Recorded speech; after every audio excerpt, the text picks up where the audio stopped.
Hello everyone, welcome back on my YouTube channel.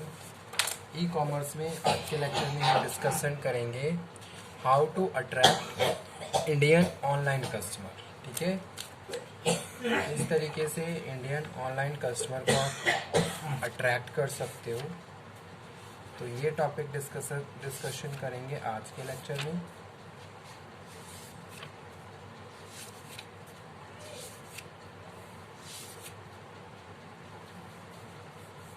So here some points we will discuss जो कि related है attraction of Indian online customers.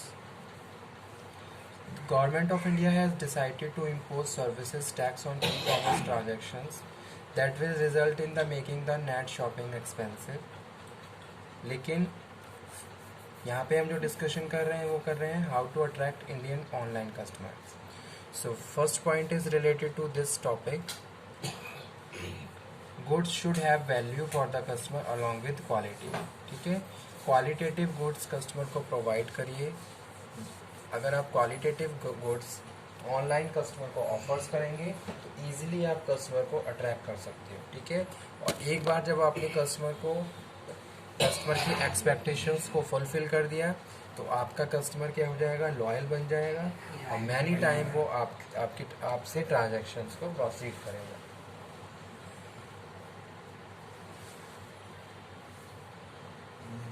Okay, तो इसीलिए first point है how to attract Indian online customers. Goods should have value for the customer along with quality. आप quantity के साथ साथ क्वालिटी प्रोवाइड करिए। प्रोडक्ट में क्वालिटी होनी चाहिए। Qualitative goods you have to offer to the customers. ठीक है, सेकंड पॉइंट है वो है सिक्योरिटी इज प्रॉमिस्ड। कस्टमर की सिक्योरिटी का भी हमेशा ध्यान रखिए। जब भी ऑनलाइन बिजनेस आप रन कर रहे हो और कोई कस्टमर आपसे ऑनलाइन ट्रांजैक्शंस कर रहा है तो उसकी जो भी रेलिवेंट इंफॉर्मेशन है वो लीक नहीं होनी चाहिए। हर फंक्शंस में उसको सिक्योरिटी दी जानी चाहिए। तो इससे कस्टमर और ज़्यादा कॉन्शियस हो जाते हैं, सेटिस्फाई रहते हैं। ठीक है, तो सेकंड पॉइंट यही है, सिक्योरिटी इज़ प्रॉमिस्ड। और जो भी प्रॉमिस आप कर रहे हो वो प्रॉमिस फुलफिल होनी चाहिए। नेक्स्ट वन है selling brand articles. Branded article sell करिए। जितना ज़्यादा ब्रांडेड आर्टिकल्स को आप सेल करेंगे उतने ही ज़्यादा कस्टमर्स आपसे जुड़ेंगे और आपके साथ लॉन्ग टाइम तक बिजनेस प्रैक्टिसेस को प्रोसीड करेंगे। ठीक है, establishing trust and winning confidence. ज़्यादा से ज़्यादा कस्टमर के ट्रस्ट को विन करने की कोशिश करिए। ठीक है, एक प्रॉपर लॉयल्टी मेंटेन करिए, कॉन्फिडेंस मेंटेन करिए।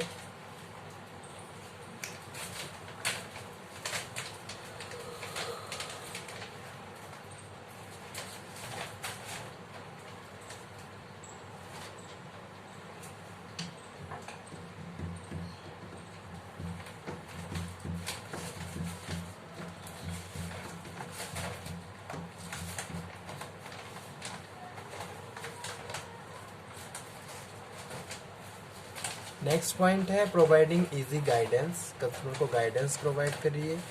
कस्टमर की कोई प्रॉब्लम है तो उसको इजीली सॉर्ट आउट करिए और बिजनेस से रिलेटेड जो भी प्रोडक्ट है उससे रिलेटेड उसे गाइड करिए किस तरीके से वो वेरियस फंक्शंस को परफॉर्म कर सकता है, अपने राइट के अगेंस्ट सर्विसेज को अवेल कर सकता है। ठीक है, clear information regarding delivery time.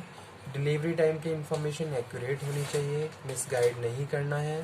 ठीक है, वो भी बहुत ज़्यादा ज़रूरी चीज़ है। Articles ordered and articles delivered should not very. Giving discount offer and gift items. Festive seasons पे आप उनको ऑफर्स दीजिए, डिस्काउंट्स दीजिए। तो इस तरीके से आप और ज़्यादा कस्टमर को अट्रैक्ट कर सकते हो अपने प्लेटफॉर्म पे।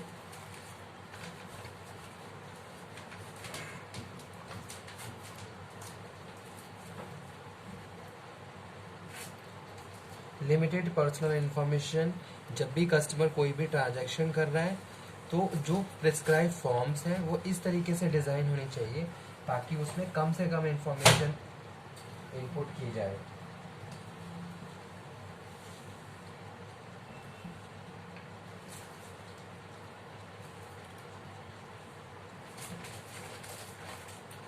एक लेंथी फॉर्म और उसको भरने में जो टाइम कंज्यूम होता है, इस तरीके की प्रैक्टिसेस अब बहुत कम हो गई हैं।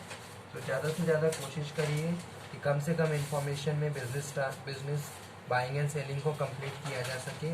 कस्टमर जब भी कोई प्रोडक्ट खरीदेगा तो वो अपना नाम और अपना एड्रेस फिल करेगा और उसके बाद ऑर्डर प्लेस हो जाएगा। ठीक है, तो ये भी एक इम्पॉर्टेंट चीज़ है, क्योंकि कस्टमर क्या है आज के टाइम में बहुत ज़्यादा बिजी है। इतना टाइम उसके पास नहीं है कि वो लेंथी फॉर्म्स को फिल करने के बाद फिर अपने ऑर्डर को प्लेस करे। तो ये भी इम्पॉर्टेंट पॉइंट है for the attracting Indian customers online. Limited personal information के बाद नेक्स्ट जो पॉइंट है वो है providing value added services at lower price. Lower prices पे आप वैल्यू एडिड सर्विसेज प्रोवाइड करवाइए। Full information regarding the product is simple word.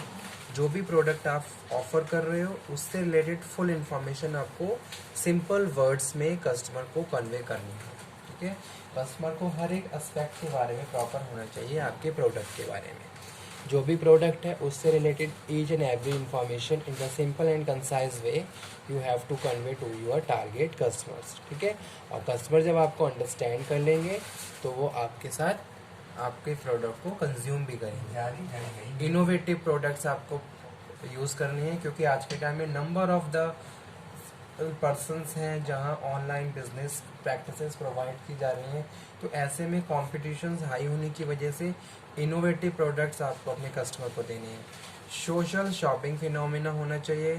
Providing price comparison होना चाहिए कि भाई अगर आप कोई प्रोडक्ट प्रोवाइड करवा रहे हो तो कितने रीजनेबल प्राइस पे आप प्रोवाइड करवा रहे हो और सेम प्रोडक्ट अदर साइट्स पे किस प्राइस में अवेलेबल है। ठीक है, तो इस तरीके से कंपैरिजन से आप ज़्यादा से ज़्यादा कस्टमर को परसुएट कर सकते हो, मोटिवेट कर सकते हो। ठीक है, transparent information regarding the product. Proper transparency होनी चाहिए, मिस गाइडेंस नहीं होना चाहिए, कोई किसी भी इंफॉर्मेशन को हाइड नहीं करना है या फिर उसको मैनिपुलेट नहीं करना है। Transparency information regarding the product. Indian customers want to buy things that do not cost them much. ठीक है, और इंडियन कस्टमर चाहते हैं कि भी कम से कम प्राइस में क्वालिटेटिव सर्विसेज उनको दी जाए।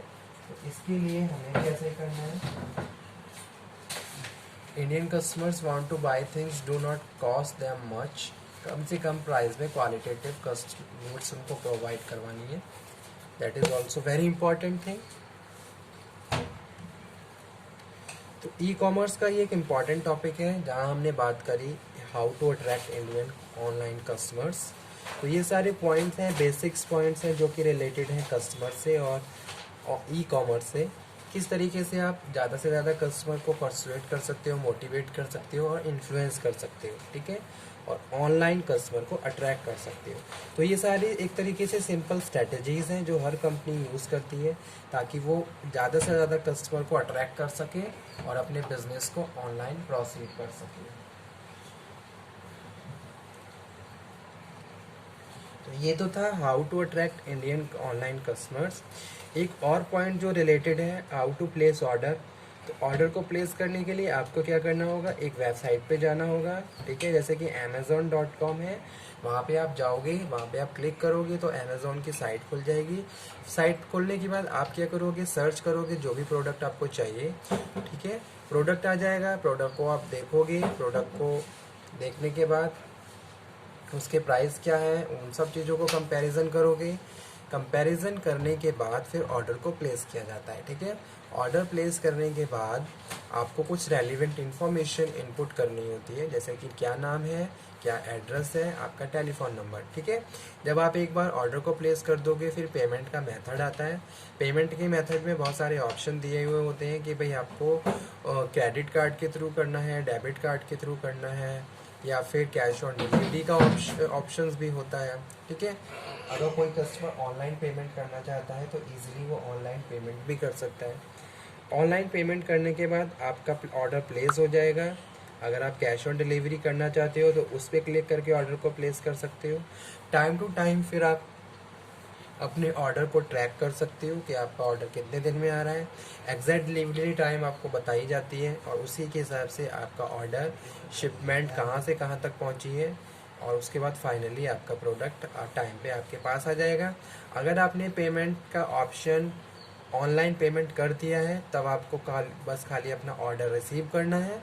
लेकिन अगर आपने कैश ऑन डिलीवरी का ऑप्शन चूज़ किया है तो पहले आप उसको पे करोगे कैश, और उसके बाद अपने ऑर्डर को आप रिसीव करोगे। सिग्नेचर करने के बाद आप अपने ऑर्डर को रिसीव करोगे, ठीक है। तो इस तरीके से प्रोसीजर होता है online buying goods and services over the internet. So e commerce का ये एक इम्पॉर्टेंट टॉपिक था। ई कॉमर्स में सिक्योरिटी इश्यूज भी रहते हैं, जैसे कि यहाँ पे कुछ सिक्योरिटी इश्यूज लिखे हुए हैं। Basic principles, most e commerce merchants leave the mechanics to their hosting company or IT staff, but it helps to understand the basic principles. Privacy, information must be kept from the unauthorized parties, ठीक है। जो भी unauthorized parties है उनसे आपकी information हमेशा दूर रहनी चाहिए, सेफ रहनी चाहिए। तो उसके लिए एक प्राइवेसी का ऑप्शन आता है ओवर द इंटरनेट। प्राइवेसी में आपकी इन्फॉर्मेशन उन्हीं तक लोगों तक पहुंचेगी जहां तक आप पहुंचाना चाहते हो, ठीक है। या फिर जैसे कि कोई भी इंफॉर्मेशन जो जिसपे लॉक पासवर्ड्स लगे हुए हैं, तो जो जिस बंदे के पास पासवर्ड होगा वही उस इंफॉर्मेशन को रीड कर सकता है। सेकंड है integrity, message must not be altered, message को अल्टर नहीं करना है। Authentication, sender and recipient must prove their identities to each others, non-repudiants. Proof is needed to that message was indeed received. Digital signature, certificates. तो ये सारे क्या है, security issues होते हैं जो अप्लाई होते हैं ओवर द इंटरनेट। तो आज का टॉपिक यही था। नेक्स्ट लेक्चर में हम फिर से मिलेंगे और फिर से बात करेंगे एक नए टॉपिक पे। तब तक आप पढ़िए, समझिए। कोई डाउट, कोई क्वेरी तो आप दोबारा से डिस्कशन कर सकते हो। Okay student, thank you very much, thank you.